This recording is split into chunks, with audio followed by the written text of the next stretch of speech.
شاہد رین صاحب، ایک بڑا امپورٹنٹ معاملہ ہے کہ باقی کچھ اور ممالک بھی ہیں. آسٹریلیا نے بھی ابھی انہیں بینڈ تنظیم، دہشت گرد تنظیم کے طور پر وہ ڈکلیئر کر دیا ہے. اب ایک پوری ریکروٹمنٹ ہوتی تھی، اسپیشلی پڑھے لکھے لوگ، اور پھر یہ مظلوم گردانا جاتا تھا. جب بین الاقوامی سطح پر یہ بینڈ اور دہشت گرد تنظیم کے طور پر سامنے آئیں گے تو یہ کتنا ایک حوصلہ افزا معاملہ ہے. جو حکومت کوشش کر رہی ہے، جو فورسز ان کے خلاف آپریشن کر رہے ہیں، وہاں پہ یہ ریکروٹمنٹ کم از کم یہ رکے. مدثر، یہ بہت ہی امپورٹنٹ ایک پیش قدمی ہے جو پاکستان کی منسٹری آف فارن افیئرس کی میں کہوں گا کامیابی ہے، وفاقی حکومت کی کامیابی ہے، لیکن اس میں ایک چھوٹا سا رول بلوچستان کی صوبائی حکومت کا بھی ہے. جب موجودہ صوبائی حکومت قائم ہوئی وزیر اعلیٰ بلوچستان سرفراز بگٹی کی سربراہی میں، تو ہم نے اس دہشت گردی کو ایک سبجیکٹ کے طور پہ لیا اور اس کو پوری طریقے سے گزشتہ 2 دہائیوں سے جو جاری ہے دہشت گردی ہے اس کو اسٹڈی کیا، اس کے کازز کو دیکھا. اس میں جو ڈسٹرکٹ ایڈمنسٹریشن کا جو رول تھا، ایس پی کا جو پولیس کا جو رول تھا، کیا وہ یہ رول ادا کر رہے ہیں، نہیں کر رہے ہیں. کیا جو ملک میں مروجہ قوانین ہیں اس دہشت گردی کو روکنے کے لیے، کیا ملک کی جو ہماری صوبے کی بالخصوص صوبائی حکومتیں یا ڈسٹرکٹ ایڈمنسٹریشن جسے ہم افسر شاہی کہتے ہیں، وہ کیا اس پر عمل کر رہی ہے.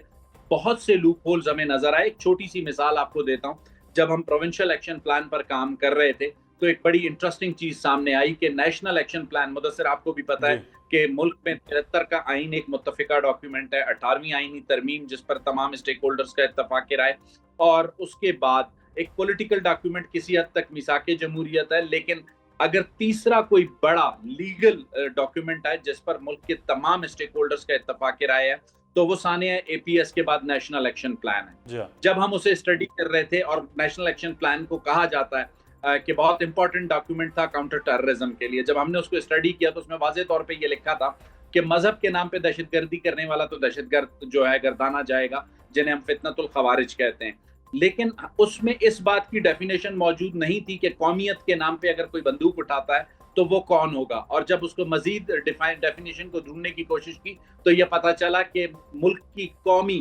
اس وقت کی جو سیاسی لیڈرشپ ہے، جو عسکری لیڈرشپ ہے، اس کو بلوچستان کے چند مخصوص سیاستدانوں نے اس حد تک یرغمال بنایا کہ اسے ناراض بلوچ ڈکلیئر کیا گیا، جسے ہم نے بہت کلیئرٹی کے ساتھ فیڈرل گورنمنٹ کے سامنے رکھا. اور پھر جب اپنے پروونشل ایکشن پلان پہ کام کیا تو اس میں 2 باتیں بہت واضح کی کہ کوئی مذہب کے نام، کوئی مسلک کے نام پر یا قومیت کے نام پر یا ایون انپیرلل ڈیولپمنٹ کے نام پر بھی اگر بندوق اٹھاتا ہے اور جو بیرل آف گن سے بات کرے گا تو اس سے بات بیرل آف گن سے ہوگی. ہاں،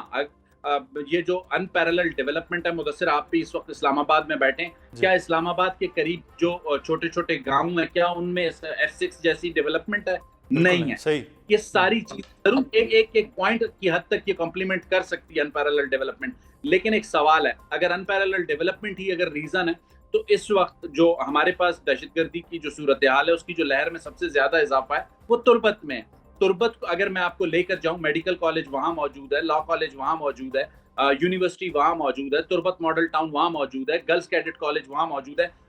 10 سال پہلے کے تربت میں اور آج کے تربت میں زمین آسمان کا فرق ہے. تو آج تو تربت میں ملیٹنسی نہیں ہونی چاہیے تھی. تو میرا خیال ہے جو پولیٹیکل اونرشپ کے ساتھ اس جنگ کو لڑنا تھا وہ ہم نے لیک کیا ہے ماضی میں. اور اس وقت موجودہ صوبائی حکومت وزیر اعلیٰ بلوچستان سرفراز بگٹی کی سربراہی میں، پریزیڈنٹ آصف علی زرداری اور پرائم منسٹر شہباز شریف کی سربراہی میں، اور فیلڈ مارشل سید عاصم منیر کی سربراہی میں عسکری قیادت، وہ تمام کے تمام اس بات پر سیم پیج پر ہیں کہ بلوچستان میں جاری جو دہشت گردی ہے اس میں جو بھی فریق اگر پاکستان کے آئین کو تسلیم کرتا ہے، ریاست کو تسلیم کرتا ہے، اس کے جو بھی گریونسز ہیں اسے گلے سے بھی لگانے کو تیار ہیں، اس سے بات بھی کرنے کو تیار ہیں. لیکن اگر کوئی یہ سمجھتا ہے کہ بیرل آف گن سے بات کرے گا اور پاکستان کو توڑنے کی کوشش کرے گا اور اس سے کوئی پولیٹیکل ڈائلاگ ہوگا تو وہ پھر بے وقوفوں کی جنت میں